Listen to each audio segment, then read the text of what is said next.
Is this merely another spectacle orchestrated by the elite, or will Congress prioritize the needs of everyday Americans? Stay with us as we delve into the real issues versus the political theater. Hello, and welcome to That News Show, where we discuss the latest facts, fakes, and hypocrisy as reported by the legacy media. Let's roll the tape. Given this history, why should we trust them now? Additionally, trade negotiations with Canada are on shaky ground due to proposed digital taxes that would affect American tech companies.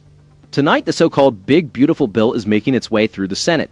Fox News reports that Steve Doocy highlighted a potentially significant issue. The underlying issue is that elites from both parties continue to gamble with your future. It promises tax cuts and enhanced border security, but also poses a risk of significantly increasing the national debt. Buckle up, folks.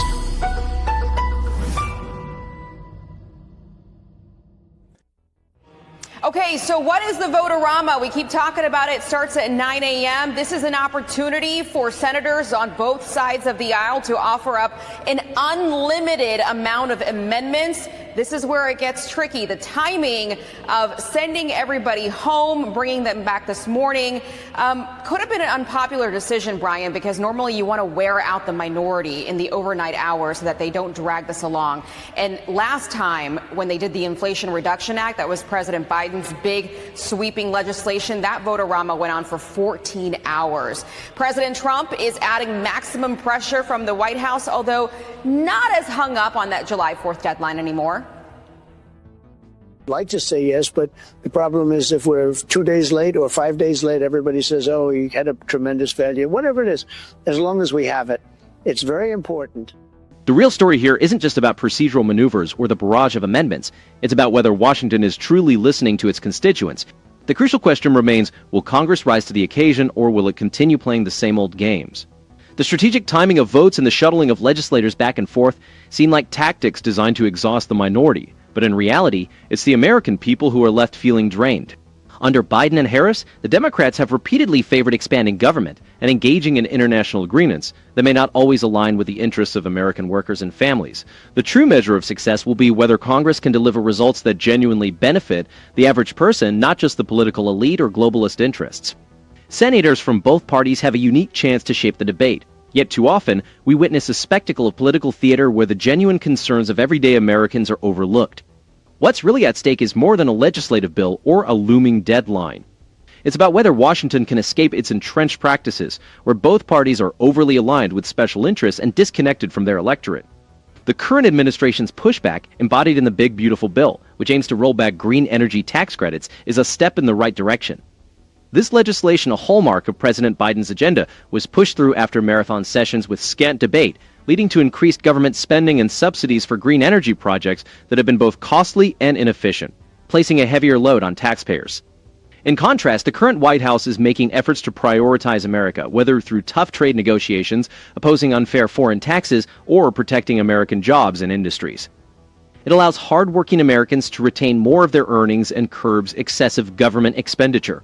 So the earliest we'll see the Rules Committee get this would be on Tuesday, and then they would have to forego the 72-hour rule because they'll just say this is not a new bill, it's just an amended version of our bill.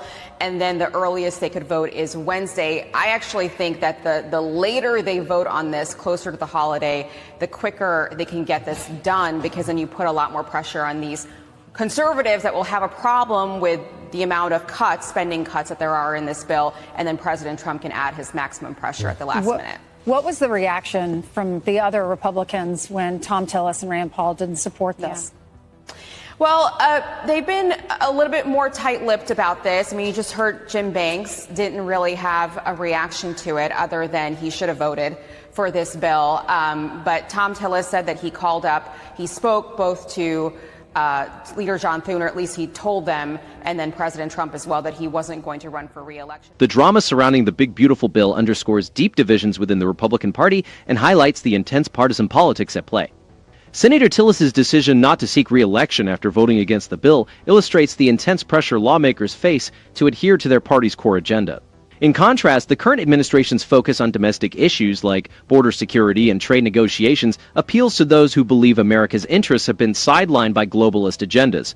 The upcoming elections will likely hinge on how effectively each party can address the concerns of ordinary Americans rather than catering to political elites or special interests. Their stance has drawn criticism from President Trump, who believes the bill is essential to prevent significant tax hikes and ensure economic stability. Despite these challenges, Senator Jim Banks remains optimistic, suggesting the bill will emerge stronger from the vote-a-rama process. Senators Rand Paul and Thom Tillis, both Republicans, opposed the bill due to concerns about increasing the national debt. The Big Beautiful Bill, with its combination of tax cuts and spending reforms, represents a critical test of whether Congress can deliver meaningful change that benefits the average citizen and breaks the cycle of partisan gridlock and bureaucratic inefficiency. But I would say that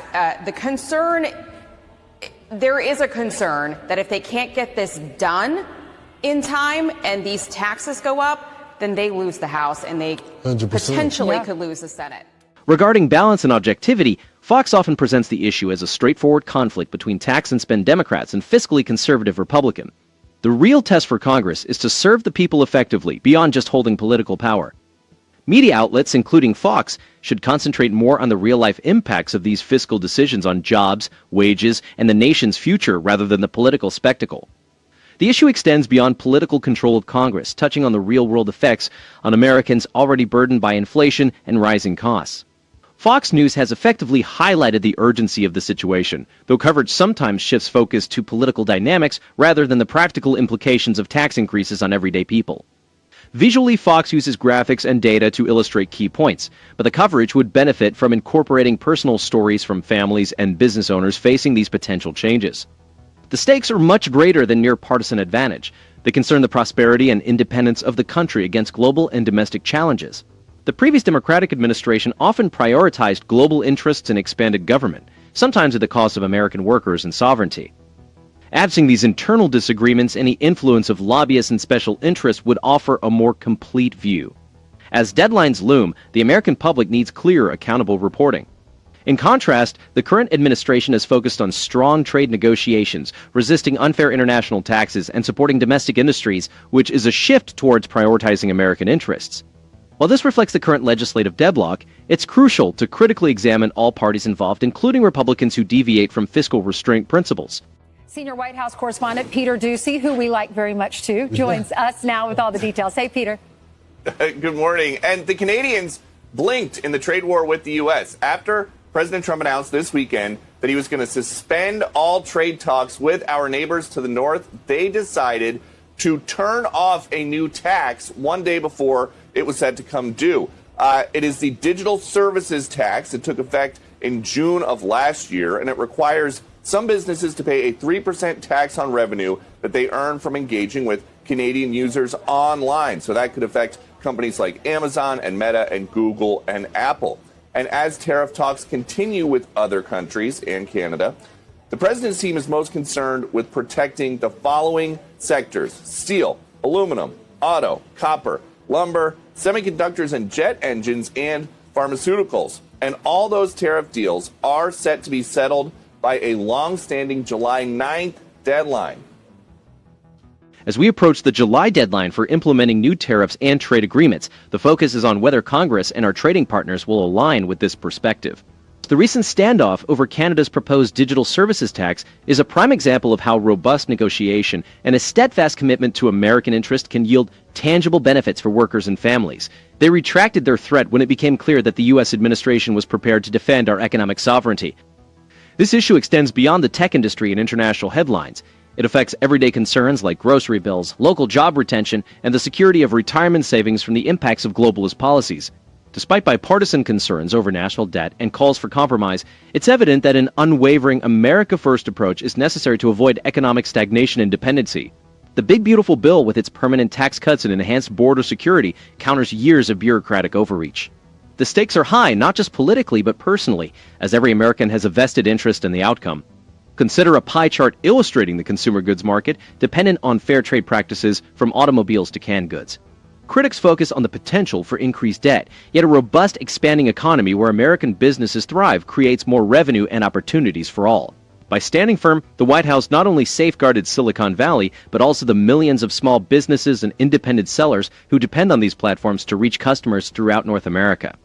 This tax would have cost American companies billions annually, inevitably leading to higher prices and fewer choices for consumers. Initially, Canada threatened to impose a new tax on American tech giants like Amazon, Meta, Google, and Apple. For the average household, this translates into higher take-home pay, reduced taxes on tips and overtime, and a genuine chance at prosperity, free from the influence of unelected international bodies. Can you believe this? The real issue at hand is not what the media portrays. The core problem is the widening gap between those who govern this country and those who keep it running. The political elites may favor perpetual intervention and distractions, but ordinary Americans desire peace, prosperity, and a responsive government. We would be happy to hear your comments. Please don't forget to like and subscribe. Until next time, we will be watching them for you. That's all, folks.